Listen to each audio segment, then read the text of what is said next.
Depuis le Canada, les forces vives de Guinée ont célébré l'armée nationale tout en lui rappelant son rôle régalien. L'événement a eu lieu le week-end dernier à l'occasion du 67e anniversaire de la création de l'armée guinéenne.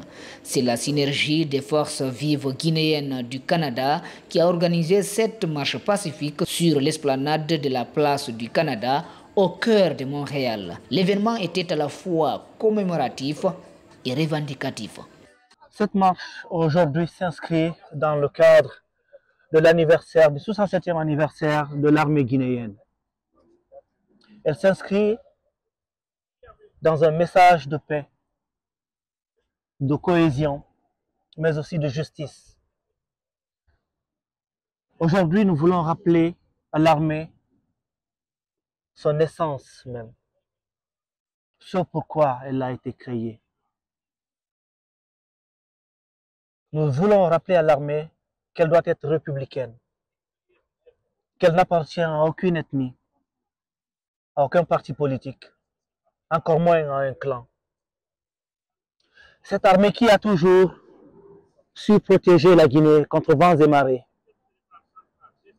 malheureusement qui, depuis certaines années, voit sa mission détournée pour des intérêts personnels, pour les intérêts d'un clan, vers un système qui va mener inexorablement la Guinée vers un sous-développement infini.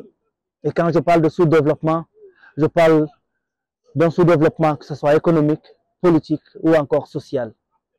Cette marche, empreinte d'une vive émotion, visait avant tout à souhaiter un joyeux anniversaire à l'armée guinéenne, tout en réaffirmant son rôle fondamental. Protéger le peuple, défendre la patrie et sauvegarder la paix, et non s'ériger en acteur politique ou en arbitre du pouvoir.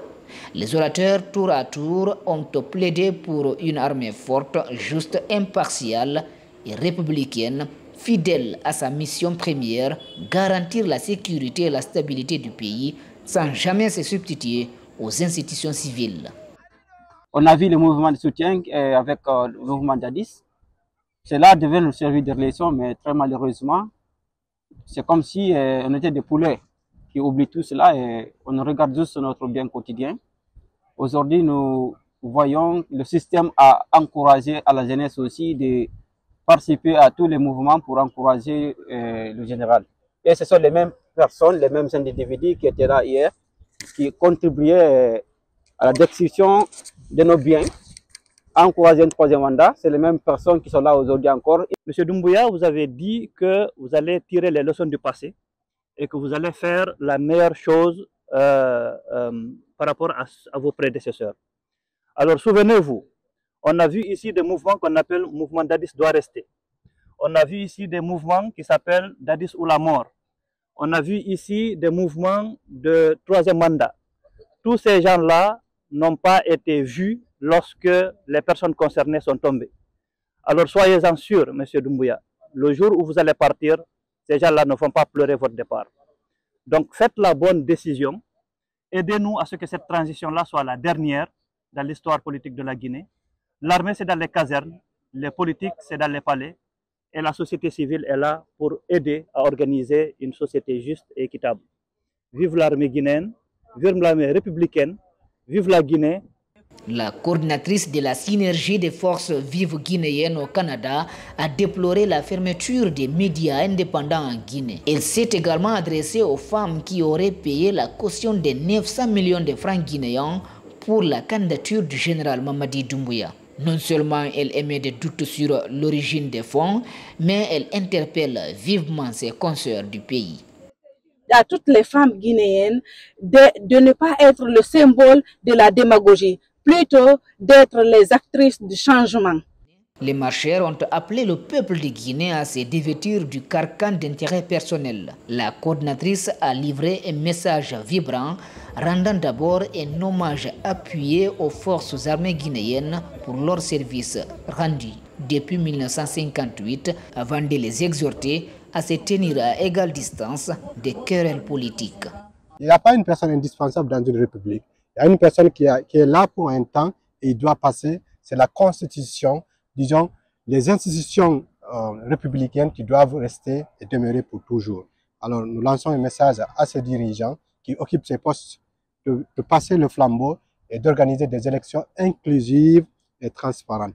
Tous les membres des partis politiques doivent participer, que le meilleur gagne et soit élu par le peuple auquel le peuple pense qu'il est la bonne personne. Si j'ai un message aujourd'hui pour le peuple de Guinée, c'est de lui dire de mettre de côté tout ce qui est intérêt personnel, d'accepter de regarder les choses en face et de dire une chose qui ne fonctionne pas, qu'elle ne fonctionne pas.